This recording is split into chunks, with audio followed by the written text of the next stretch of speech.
And hello, Title Tribe, and hello, George. Welcome back to This Guy is Fragile. This is the first installment of the 2023 NFL season of This Guy is Fragile.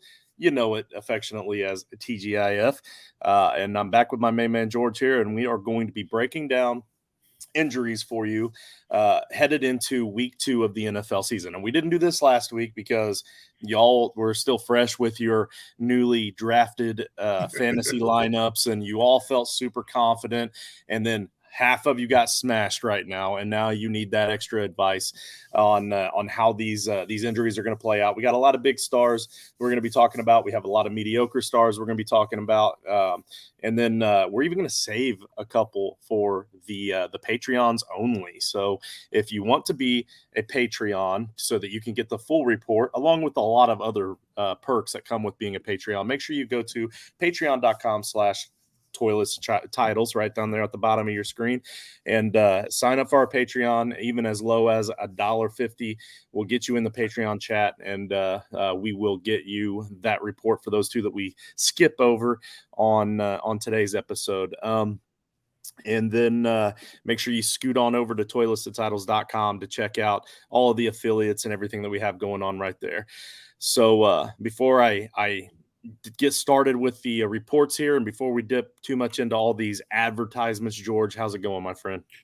Dude, I'm doing absolutely fantastic. I got a couple of things I do want to say. First off, thank you for not throwing it right over to me after you mentioned mediocre stars, because I feel like that would have been just an easy transition, and you took the high road on that one. You chose not to go with the low-hanging fruit. So no, I just didn't want to promote you to mediocre.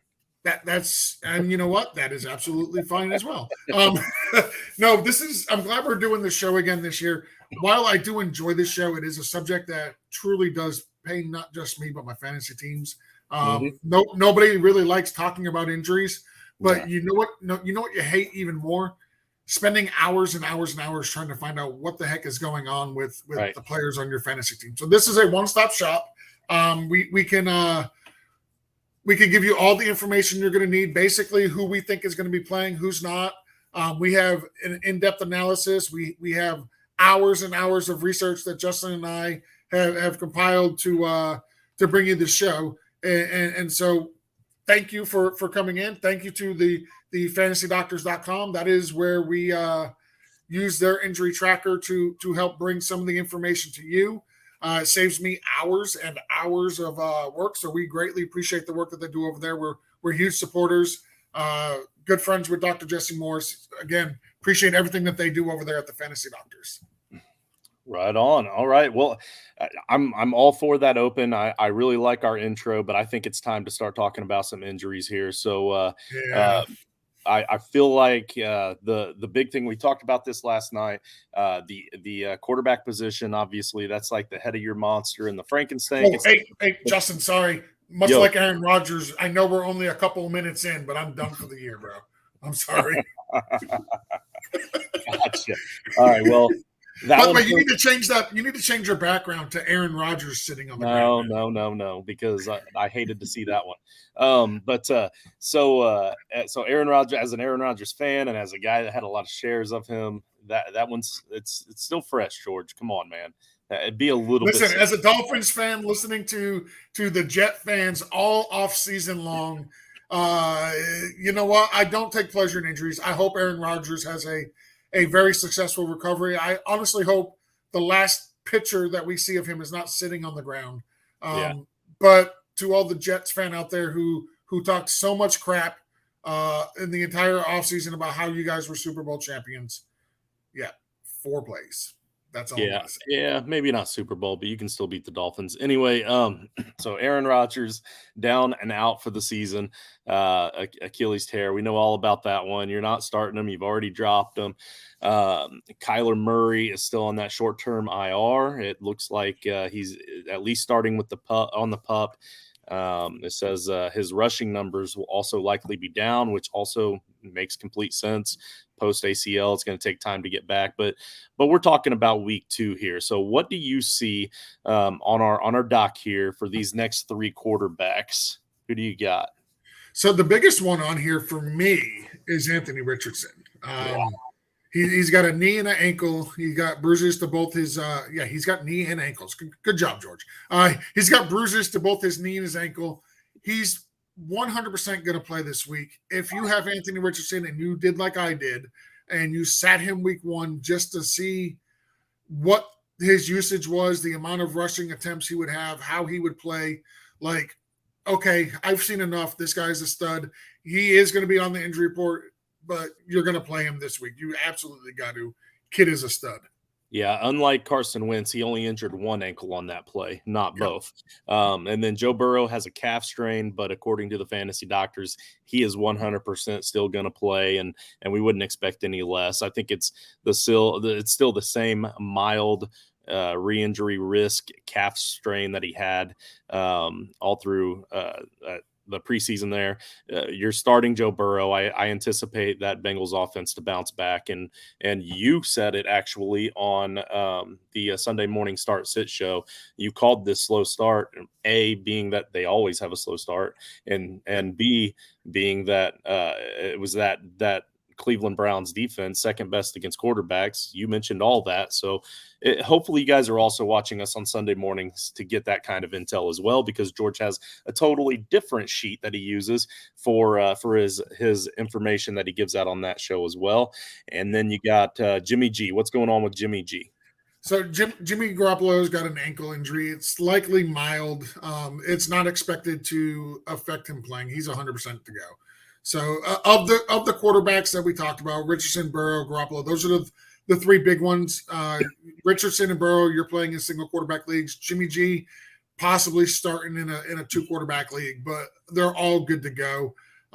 We can move on to more important positions with the running backs. We're going to spend a little time there. Okay. But I'm not overly concerned about any of the 3 quarterbacks. So before we get into the running backs, all 5 of those quarterbacks that we just mentioned, do you know something that they all have in common other than their injuries? All 5 of them played college football. And if you're into college football, you can go to Twitter at CFP Nation and follow the CFP Nation on Twitter. Follow them on YouTube as well. They're putting out mad numbers of content over there for college football. We've got guys that have their boots on the floor or on the ground, on the sidelines, and in the press box, bringing you all of the content they can for college football. So that's the CFB Nation. So I should have seen that coming, because you can't go from high school straight to the NFL. I should have seen that one coming. Well, that, and I'm really bad at segues. So next we have, and not the ones on wheels. I'm not even willing to try those. Next, but that, just as George said, we've got the running back. So real quick, I'm just going to kind of rifle off all of the running backs that are 100%. They're going to play this week, according to the fantasy doctors. And then after I rifle them off, if there's anything there that stands out, you feel free to talk about them. Does that sound good? Sounds good to me. All right, so Breece Hall, post ACL, they're saying he's 100% should be good to go. But but it's okay to sit him because they're kind of expecting a little bit more of a limited role since he had that kind of knee issue after the last game. They're probably going to hold him to about 8 to 12 touches. Javonte Williams, he's a decent week 1 and only getting stronger. So it sounds like they're leaning more towards potentially starting him. Decent week 1 also for Kenneth Walker. He should be better, they said. A groin strain for Miles Sanders, still 100% to play. Let's see, a strained hamstring for Jerome Ford. They're giving him a grade 2 on this, saying he's still very likely 100% to play. Devon Achane, shoulder injury. It's a grade 1 AC sprain. Likely to play, but then they put 100, so it sounds like very likely to me. Raheem Mostert, a knee issue. I don't know what HX stands for. That looks like something in the scientific elements table, periodic table. HX, he's got an HX knee issue. So history of knee issues. Oh, history. Okay, well that should be not X. But Raheem Mostert 100% good to go. Tyjae Spears 100% good to go. Zach Moss 100% good to go. Should return week 2 with high volume, they're saying, for Zach Moss. So maybe a deep sleeper there. So anything stand out with those running backs that we need to talk about? Real quick, I do want to touch on Brees Hall. Listen, he looked absolutely fantastic last week. In his first game back post ACL. He did all his damage on 2 big runs. The one thing that I did notice is on the one big run he had for like 83 yards, he was caught from behind, and tackled short of the goal. Last year, pre ACL injury, he houses that thing. No doubt in my mind, he houses that thing. That would be a touchdown. Earlier today, Robert Saleh came out and said that Brees Hall is going to remain on a pitch count. So they are still slowly going to ramp him up, no matter how good he looked last week. So I would expect 8 to 12 touches. I don't expect him to see a full workload, but he's absolutely somebody I trust and would start as a running back 2. I would not start him as my running back 1 if I had another option there, just simply because I'm not counting him getting a 50-plus yard run and an 80-plus yard run in the same game every week. So while they're ramping him up, temper your expectations, but he did look great coming back last week. And that's pretty much what we were saying all offseason. We kind of expected this, except he came out in week 1 with a lot more than we anticipated. And I think it's because they, wanted to make a statement. And then also Aaron Rodgers goes down early, like first drive. Now you've got to kind of make up for that without being able to game plan for that ahead of time. So I think now with Zach Wilson being your quarterback, and with and again, I agree with you, Brees Hall, RB2. I think that also really bumps up Dalvin Cook's value here headed into this week. He might be a borderline RB1 if they really have to utilize him that way, but also if the defense tends to stack the box, then maybe RB2. Either way, you drafted Dalvin Cook as an RB4 probably or lower, and you're going to get decent value for him this week. Yeah, I'm tempering my expectations on both of those running backs. Listen, they're playing the Dallas Cowboys this week. In Dallas. Dallas is going to stack the box with 8 and say, Zach Wilson, beat me if you can.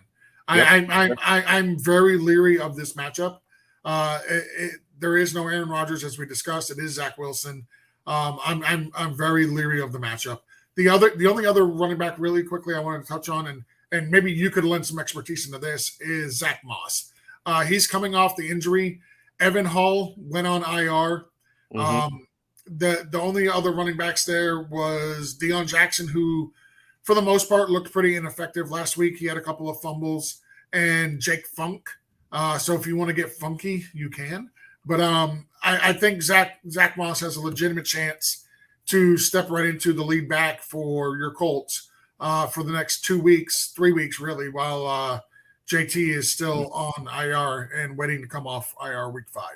Yeah, absolutely. Deion Jackson did a really, really good job this past weekend for an RB3. The problem was he was the RB1. Yes, so, exactly. So he is a backup running back, and we all know this. But even though he shined at moments last season, he shined as a backup coming into the game. Yep. So yes, Zach Moss should see a high uptick. So we're going to jump to the 50%ers. These are the guys where the fantasy doctors are saying maybe 50-50 on this guy playing. The first one right out the gate, George, the one that scares the bejesus out of me is Austin Eckler, because I have several shares of Austin Eckler, and it's saying that it's concerning for a high ankle, and he could miss 1 to 2 weeks. So this is definitely something you want to monitor. You want to make sure that you're paying attention to this headed into the games, because if I remember right, and I'm double checking it right now, so that's a 1:00 game. So at least you're going to know ahead of time, but make sure you're ready at 45 minutes before, or 90 minutes. I think it's 90 minutes before. So, 11:30, make sure you're ready at 11:30 to start picking up or looking for potential swap outs. So I would say just tune in to the Title Time show on Sunday, and we'll have more information for you then. But I'm telling you right now, Austin Eckler is going to be out this week. There was breaking news from Tom Pelsario saying that they have him listed as doubtful. I don't think he plays this week. We will get 100% confirmation by Sunday. But I'm telling you guys right now, don't count on having Austin Eckler this week. And there is honestly potential he misses next week. I think I think he has a high ankle sprain, and the history of running backs with high ankle sprains, they tend to miss multiple weeks, and then even then when they come back, they tend to come back slow. So, and not slow like their speed wise. Yeah, that's going to be a factor too. But their fantasy production, it tends to be slower to ramp back up to what it was. So Right. I think this could be a lingering issue for the first half of the season as far as fantasy production and him playing. I think it's going to take 4 maybe 5 weeks to get back to where he was prior to this ankle sprain. I do believe he has a high ankle sprain. I don't think he plays this week or next.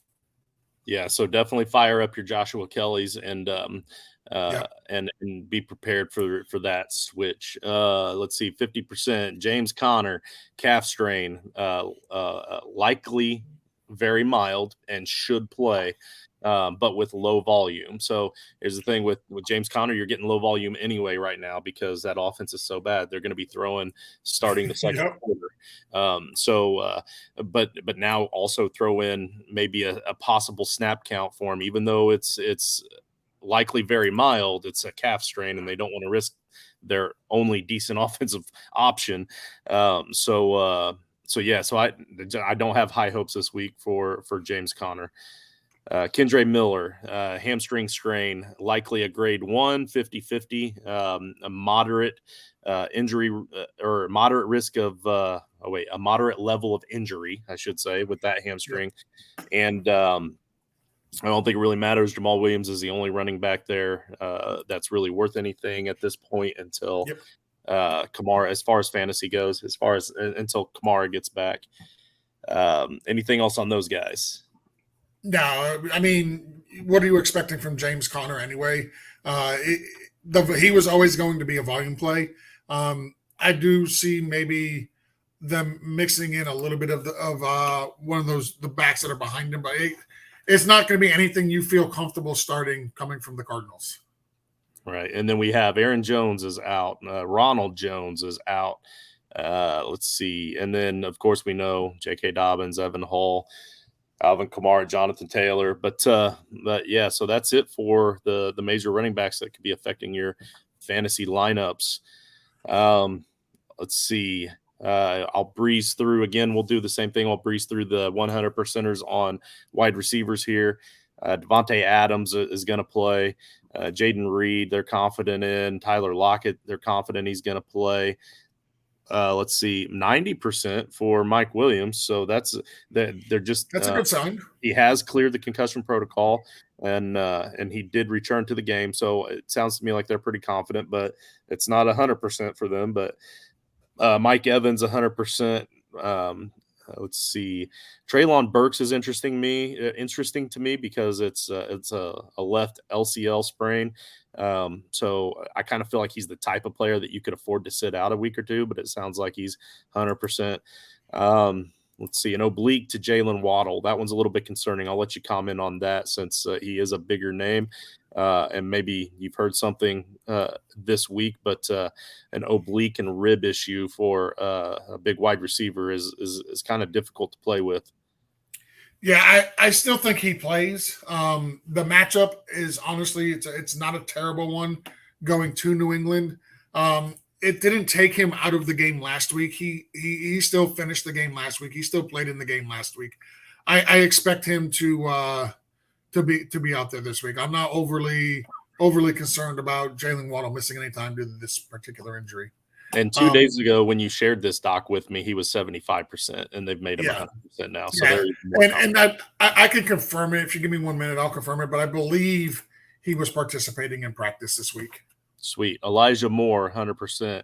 Rashad Bateman, you can start him, and I actually so I kind of like Rashad Bateman in that offense. It looked like he was kind of the go-to possession guy. So for PPR purposes, he's going to be the receiver that Lamar's going to target the most for those short yardage to try to get that first down and move the sticks.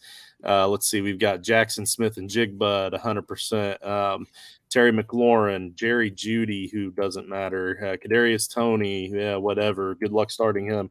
Marquise Brown and Adam Thielen, and that's really it for the and Odell Beckham Jr., I guess, if you need to start him. 75% risk, Terrace Marshall.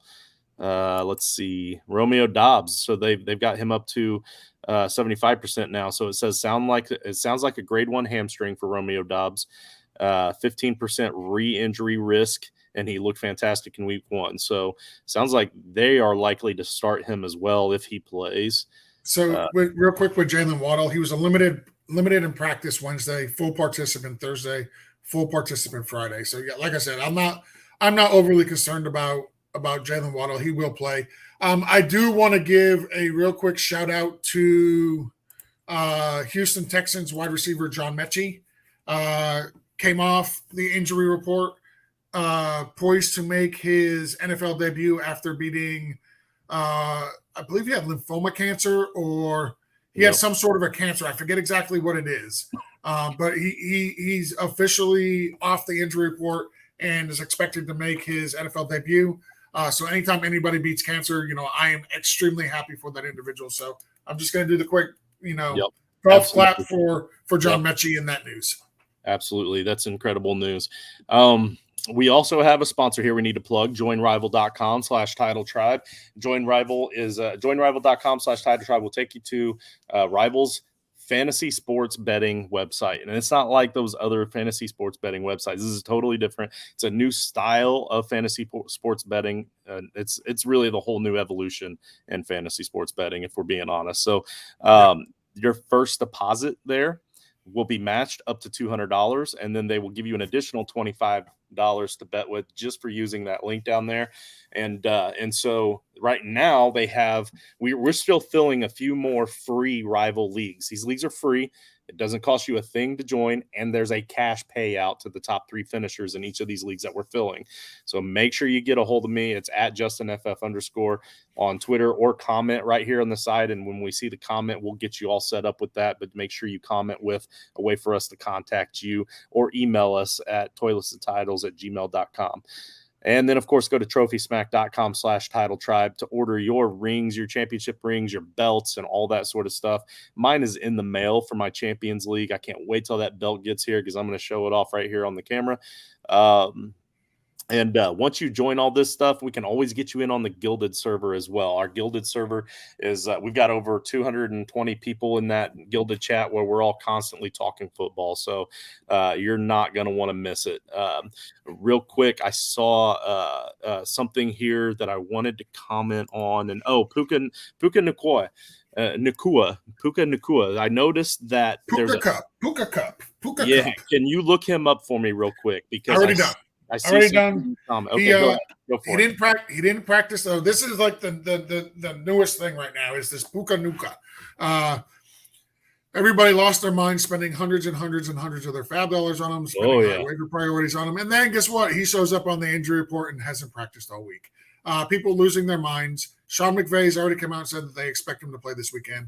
The matchup is not exactly a friendly matchup going up against the 49ers, but hey, you spent all that money on him, and if you spent all that money on him and you spent all that high waiver claims on him, you're going to play him, right? Because why else would you have done that? So yeah, but here's what I was asking though. If you look at the Fantasy Doctors doc in their comments, this did not say this earlier today.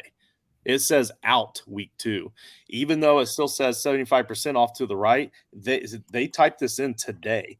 I feel like the doctors are starting to be more confident that he's going to miss this week. So I think the way that it reads on this doc is if did not participate Friday, he'll be out week 2, which is them guessing. But I'm telling you, gotcha. I'm telling you right now, I'm looking. Okay. Yep. I'm looking right here. From Dr. Jesse Morris 3 hours ago. For those wondering, Puka doesn't have a huge injury history. All fantasy-related players have full injury profiles on the Fantasy Doctors website. The most accurate injury history is available. How do I know that? Because I've researched them all myself. And then he's got a screenshot of the injury history. It's really not a whole lot. In 2019 and 2021, and then he's got an ankle and a lower leg in 2022. But there's really nothing there. Okay. But they expect him to play. That's on me. Now I know how to read that portion of the doc a little bit better, so I'll try not to do that again. DeAndre Hopkins, left high ankle sprain. Even if mild, for week 2, he's unlikely or possibly a decoy. Sounds like the fantasy doctors are not playing DeAndre Hopkins. Brandon Cooks, MCL sprain, unlikely to play week 2. I think he's been ruled out.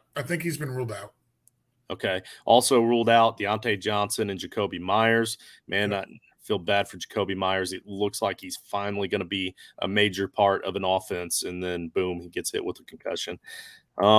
Let's see. We've got 0% down here out for Christian Watson. He's already been ruled out. Let's see. And then obviously we know about Cooper Kupp. Is there anything on this list that I missed that we need to touch on? I want to talk about Cooper Kupp real quick. I know Yeah. we're pressed for time. Yeah. We got tight ends left, but real quick with Cooper Kupp, the notes here, they're huge concerns with Cooper Kupp, possibly season ending, and they even mentioned he might have some sort of a rare disorder in his on his hamstring. I don't know exactly what that is. I'm going to reach out to the fantasy doctors. Hopefully, I'll have some more information on that on Sunday when we do the Title Time show.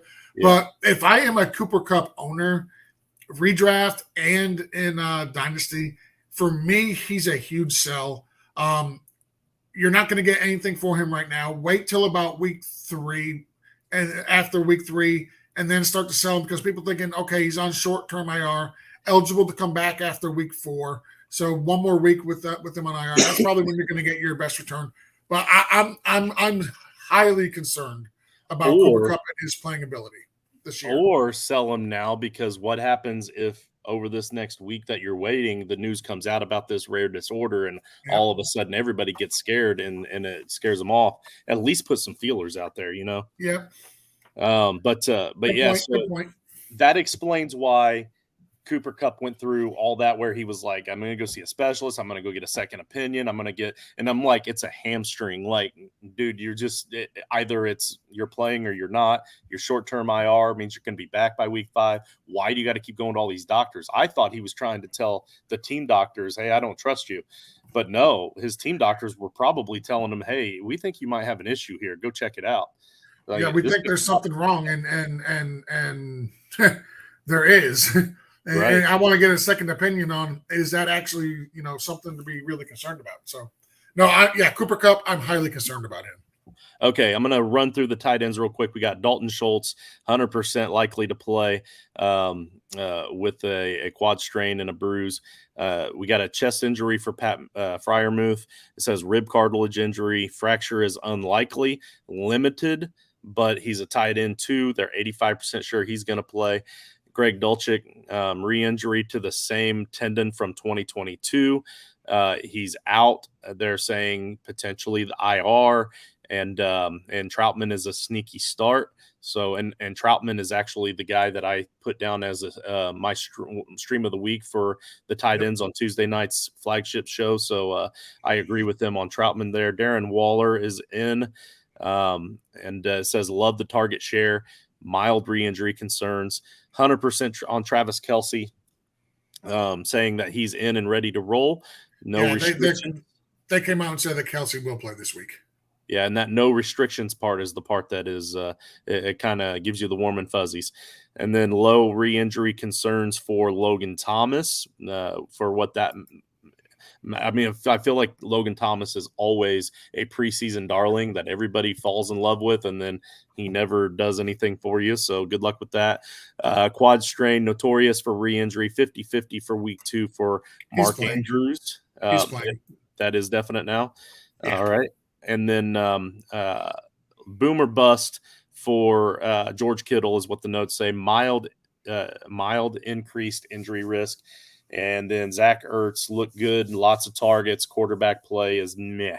And quarterback play is usually good for good tight ends, though. So that's something to consider. Like they need that short outlet. They need that dump off.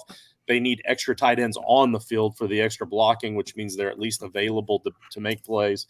So usually poor quarterback play bodes well if your tight end's a good pass catcher. Zach Ertz is a good pass catcher. So I kind of like the play there with all the targets that he's getting. That's why he got so many targets. So do you have anything else on the tight ends? No, Mark Andrews. They've already said he's going to play, or yeah, they said that he's going to play. Travis Kelce, they said that he's going to play. I agree with the streamer for Troutman is kind of sneaky.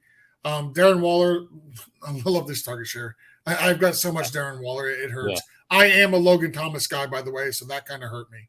To sit here and listen to you bash Logan Thomas for no apparent reason. What did Logan Thomas ever do to you?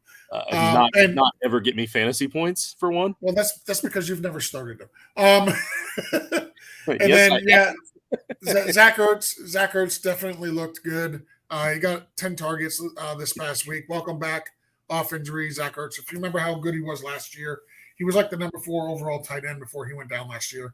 And having a mediocre quarterback in Joshua Dobbs, you definitely want to have a share of that tight end room, and Zach Ertz is the guy there. All right. Totally forgot to save a couple for the Patreon. So it looks like everybody gets full access for week 2. And next week, though, we will be saving. We're gonna highlight it. We're gonna make sure we don't do that again. We didn't forget to save any for the Patreon. What we did is, if you like this information and you like the way we break this down, next week the format will be slightly different. You're not going to get as much detail, and the only way you're going to get this much detail is if you join Toilets Titles or Patreon.com/Toilets Titles. You know, even the $1.50 level a month gets you this information. That's exactly what I was going to say. So y'all have a great one, George. Appreciate you, man. And hopefully soon we're going to have some of these fantasy doctors on. Actually, they're going to come on. They're going to help give the report and their insight. If you watch any of the episodes from last season, you know that they're absolutely phenomenal, very knowledgeable with what they do. They work with NFL players. If they don't now, then they have. Many of them have in the past. So they know what they're talking about. They know sports. So that's different than just talking to some regular physical therapist. This is an actual knowledgeable sports physical therapist type thing. So we appreciate your time, y'all. Good luck in week 2. And do not forget to check out Title Time Sunday morning, the start sit show. So we can help you out with all your start sit needs. I don't think I'm going to be able to make this one, George, but you guys have 3 absolutely amazing hosts. So you guys you'll figure it out. We'll crush it. We'll crush it. The level goes up a little bit more when I'm not there, but y'all have a great night. What's up, Title Tribe? We appreciate you watching the show. If you want to catch up on all of our college football content, make sure you subscribe to the CFB Nation by clicking their link below. Make sure you subscribe to the Toilets Titles Podcast Network by clicking our link below. And make sure to catch our other content by watching these videos to the side of me.